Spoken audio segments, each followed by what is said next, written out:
Orang beriman itu cuma dua saja. Kalau umurnya panjang, amalnya banyak.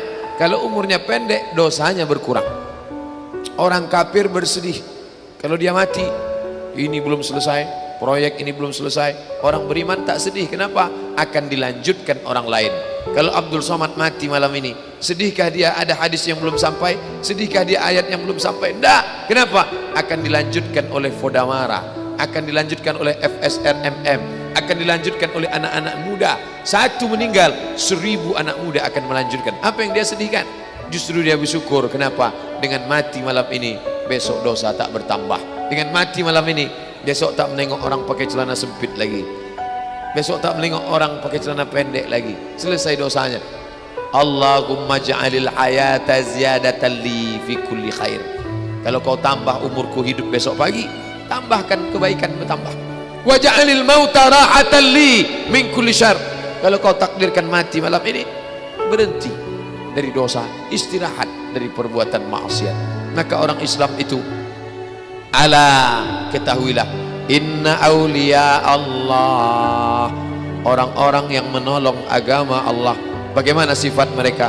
La khaufun alaihim wa la hum yahzanun. La khaufun, tak ada takut, wa la hum yahzanun, tak ada sedih.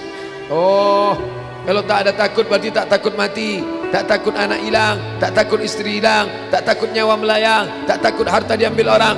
Adakah rasa cemas itu? Ada.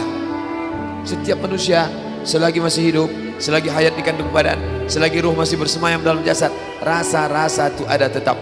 Dan setan selalu membisikkan, asyaitan ya'idukumul faqra wa ya'murukum bil fahsya. Setan senantiasa membisikkan, takutlah kau mati, takutlah kau sedih, takutlah kau anakmu, takutlah kau susah, takutlah kau DO, takutlah kau melarat, takutlah. Rasa takut itu terus dihembuskan, tapi kita tetap melawan. La ilaha illallah, inna salati wa nusuki wa mahyaya wa mamati lillah, at-tahiyatul mubarakatuh salawatun tayyibatu lillah. Kuatnya telunjuk mengalahkan kekuatan setan. Maka ketika telunjuk mata melihat, at-tahiyatul mubarakatuh salawatut tayyibatullah. Assalamualaikum ayuhan nabiyyu wa rahmatullahi wa barakatuh. Wassalamu alaina wa ala ibadillahi salihin. Asyhadu an la ilaha illallah. Kuatnya mengusir setan. Mulutnya Allah, Allah, Bapak Ibu yang dimuliakan Allah Subhanahu wa taala. Oleh sebab itu, tidak ada tempat bersandar lain kecuali Allah Subhanahu wa taala. Maka yang pertama ingin dilakukan dengan perputaran waktu itu adalah liya'lamallahu alladhina amanu. Yang kedua, wa yattakhidha minkum syuhada. Allah ingin melihat mana yang mati syahid. Yang mati konyol banyak. Berapa yang mati tabrakan malam tahun baru kemarin? Berapa yang mati sakau karena narkoba? Berapa yang mati berzina?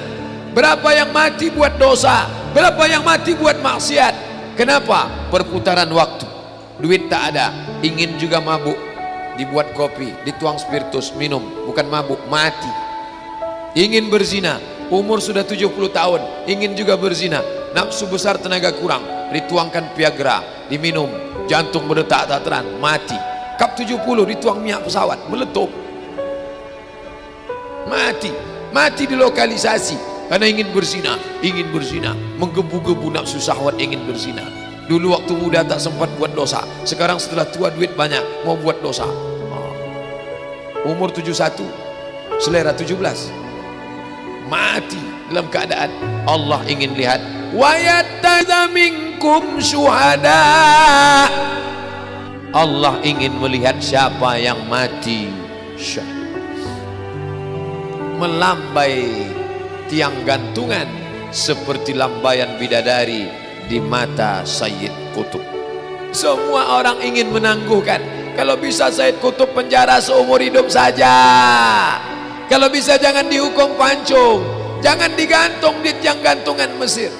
Tapi dia sudah terlanjur menjadi orang-orang yang merasakan nikmatnya di bawah naungan Allah. Dia sudah terlanjur merasakan manisnya iman. Dia sudah terlanjur merasakan manisnya sepah.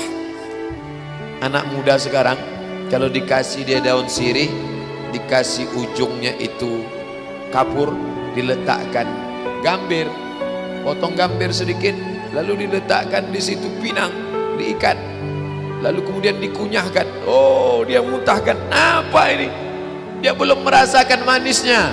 Tapi nenek-neneknya yang tua, orang-orang Melayu lama yang giginya hitam karena makan itu, kalau tak kena itu satu hari habis manis, sepah dibuang. Bagi yang tak merasakan manisnya, bagi yang sudah merasakan, begitu dia telan, sama sepah-sepahnya dia telan sama sekali. Yang pertama kali belajar minum kopi, apa ini? Kasih anak-anak SD minum kopi, apa ini? Tapi bagi yang sudah, kalau tak ada kopi tak keluar ilmu. Bertamu, mana kopi? Mana? Untung saya tak candu kopi. Kalau sempat saya candu kopi, ini aqua tak jalan. Kopi dulu, begitu menengok kopi baru keluar hadisnya, begitu menengok kopi baru keluar ayatnya. Tapi saya tak candu kopi, memang tak pernah minum kopi. Bersyukurlah orang-orang yang belum merasakan manisnya kenikmatan dunia. Kenapa? Karena dia sudah melanjur-lanjur merasakan manisnya iman. Orang yang belum merasakan manisnya pengajian bingung, Bapak ini kenapa subuh datang, zuhur datang, asar datang, anak-anak muda ini kenapa? Anak-anak muda yang sudah merasakan manisnya mengaji, manisnya iman, yang belum merasakan, heran dia. Orang-orang yang sudah merasakan manisnya sepeda ontel, kita yang tak paham heran. Ini orang sepeda motor sudah ada bekayuh juga lagi pagi-pagi, tapi dia merasakan. Kamu belum merasakan manisnya ini. Bapak Ibu yang dimuliakan Allah SWT, nenek-nenek umur 70 tahun belum merasakan manisnya update status. Dia heran nengok cucu-cucunya. Apalah kalian ini? Apa kata cucunya? Itulah, nenek belum merasakan manisnya update statusnya. Bagaimana dengan orang yang sudah merasakan manisnya iman? Kalau tidak datang ujian itu dia heran. Ujian mana? Kenapa tak datang? Dia sudah merasakan halawatal iman, manisnya iman. Macam kuih Melaka. Kuih Melaka, kalau baru terkunyah pertama asin, karena dia baru kunyah kelapanya dengan garamnya.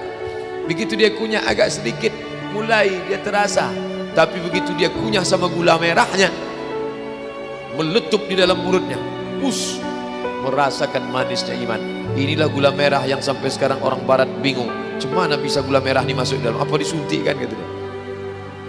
Tapi ibu yang dimuliakan Allah Subhanahu wa taala, merasakan manisnya iman. Sayyid Qutb merasakan manisnya iman, mati di tiang gantungan. Umar Mukhtar merasakan manisnya iman, mati di tiang gantungan. Imam Asy-Syahid Hasan Al-Banna merasakan manisnya iman. Ini orang-orang modern. Nanti kalau saya ceritakan tentang sahabat yang mati, itu kan zaman dulu. Sayyid Qutb di abad sekarang 1966. Imam Hasan Al-Banna masih abad kita sekarang, sezaman dengan kita. Mereka merasakan manisnya. Bapak Ibu yang dimuliakan Allah SWT, Allah buat kita dalam putaran waktu yang diinginkan Allah dua. Liya'lamallahu allazina amanu. Allah ingin melihat siapa yang imannya istiqamah. Wa yattakhidha minkum syuhada. Ingin melihat siapa yang mati syahid. Nah, setelah nampak ini yang beriman, ini yang kafir, ini yang mati syahid, ini yang mati konyol, lalu yang beriman tadi. Ini seleksi pertama, seleksi beriman. Ternyata di antara yang sama beriman ini ada lagi yang diangkat. Waliyumahhisallahu alladzina amanu. Disaring lagi. Saringan pertama lolos, saringan kedua lolos, saringan ketiga lolos. Makin kuat saringan, makin hebat, makin kuat, makin kencang. Siapa yang paling kuat? Ujian anggota KPK. Saringan pertama, saringan kedua. Kalau ingin menjadi anggota komisi pemberantas korupsi saja saringannya begitu keras, bagaimana ingin menjadi penghuni surga yang selalu diminta pagi dan petang, siang dan malam? Allahumma antas salam wa minkas salam wa ilaika ya'udus salam fahayyina rabbana bis salam wa adkhilnal jannata daras salam masukkan kami ke dalam surga Darussalam, tempat yang kekal abadi. Salam, tak ada fitnah, tak ada kelahi, tak ada sumpah serapah, tak ada caci maki, tak ada haram, tak ada gundah, tak ada gelisah, tak ada susah hati. Semuanya penuh dengan ketenangan. Bapak Ibu yang dimuliakan Allah SWT, ujiannya berat ya.